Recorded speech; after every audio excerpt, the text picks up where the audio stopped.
আজকের ক্লাসটি তোমাকে এতটাই সাহায্য করবে যা তুমি কল্পনা করতে পারবে না। কিভাবে অতি সহজ ইংলিশটা বলতে পারি তার জন্য অবশ্যই তোমাকে পুরো ক্লাসটি দেখতে হবে। আজকে আমি তোমাদের সাথে মাত্র একটি সেন্টেন্স শেয়ার করব, একটি নিয়ম। এই নিয়মটি যদি ফলো করতে পারি হাজারো সেন্টেন্স তৈরি করতে পারবো। শুরুতে হবে সাবজেক্ট, তারপরে হ্যাভ বিন অথবা হ্যাজ বিন সাবজেক্ট অনুযায়ী। ওকে, তারপরে যদি কোনো ভার্ব ইউজ করি তাহলে তার মূল রূপের সাথে আইএনজি যুক্ত করে দিব। যদি এখানে কোনো একটি ভার্ব বলি বা লিখি তার ক্ষেত্রে কি করব, ভার্বের যে প্রেজেন্ট রূপটা রয়েছে তার সাথে আইএনজি যুক্ত করব, অথবা কোনো একটি নাউন অথবা অ্যাডজেক্টিভ বলবো, তাহলে হবে। এখানে তিনটি জিনিস ইউজ করতে পারবো, হয় ভার্বের মূল রূপের সাথে আইএনজি যুক্ত করে দিব, ইট থাকলে বলবো ইটিং, গো থাকলে হবে কি গোয়িং। এখানে যে কোনো নেম হতে পারে নাউন, অথবা হতে পারে কি adjective, good, bad, honest, beautiful, এগুলি কি অ্যাডজেক্টিভ। কামাল, মিনা, টিনা, শিক্ষক, ডক্টর, এগুলি কি নাউন। ওকে, এখন যদি বলি যে আমি একজন শিক্ষক হয়েছি, সে একজন ডাক্তার হয়েছে, আমি সৎ হয়েছি, সে ভালো হয়েছে, সেই ক্ষেত্রে বলবো কি নাউন অথবা অ্যাডজেক্টিভ। যখন বলবো কোনো কিছু হয়েছি তখন বলবো নাউন অথবা অ্যাডজেক্টিভ।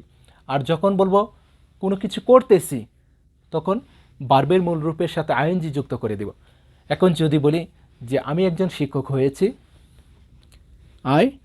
এখান থেকে বলবো কি হ্যাভ বিন, আই হ্যাভ বিন। এখানে নাউনটা বলবো I have been a teacher, আমি একজন শিক্ষক হয়েছি, I have been a teacher. অথবা বলতে পারি he has been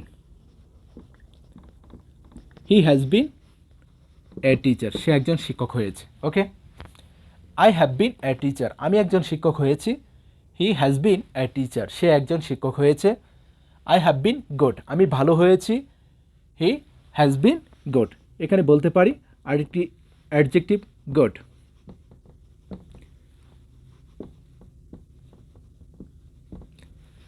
I have been good, আমি ভালো হয়েছি। ইউ হ্যাভ বিন গুড, তুমি ভালো হয়েছ। উই হ্যাভ বিন গুড, আমরা ভালো হয়েছি। দে হ্যাভ বিন গুড, তারা ভালো হয়েছে। হি হ্যাজ বিন গুড, সে ভালো হয়েছে। Kamal has been good, Kamal ভালো হয়েছে। She has been good. Okay, it has been good, easily কিন্তু বলতে পারবো।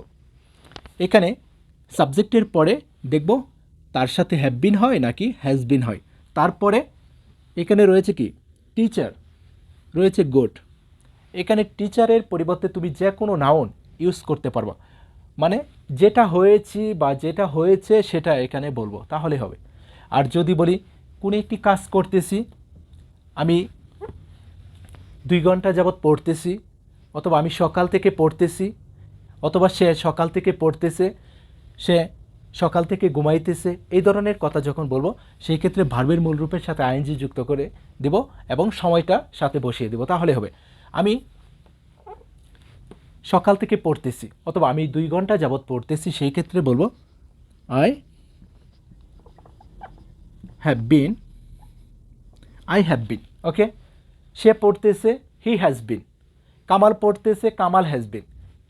তারপর পড়া, রিড, রিডের সাথে দিব কি আইএনজি, রিডিং।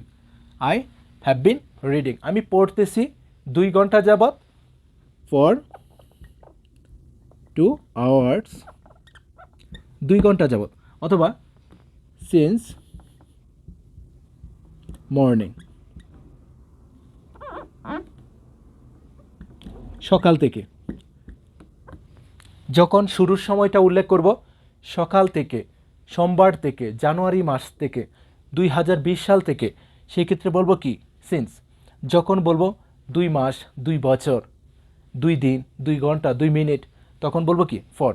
ওকে, সে পড়তেছে, হি হ্যাজ বিন রিডিং, সে পড়তেছে, ফর 2 আওয়ার্স 2 ঘন্টা যাবৎ।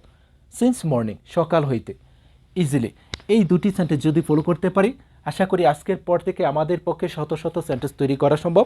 এখানে রয়েছে কি রিডিং, তুমি বলো going, I have been going, আমি যাইতেছি ফর 2 আওয়ার্স 2 ঘন্টা যাবৎ। আই হ্যাভ বিন গোয়িং, আমি যাইতেছি সিন্স মর্নিং সকাল থেকে। ইজিলি কিন্তু বলতে পারবো। আশা করি আজকের ক্লাসটি তোমাকে খুবই সাহায্য করবে। যদি ক্লাসটি ভালো লাগে অবশ্যই শেয়ার করে দিও। ওকে।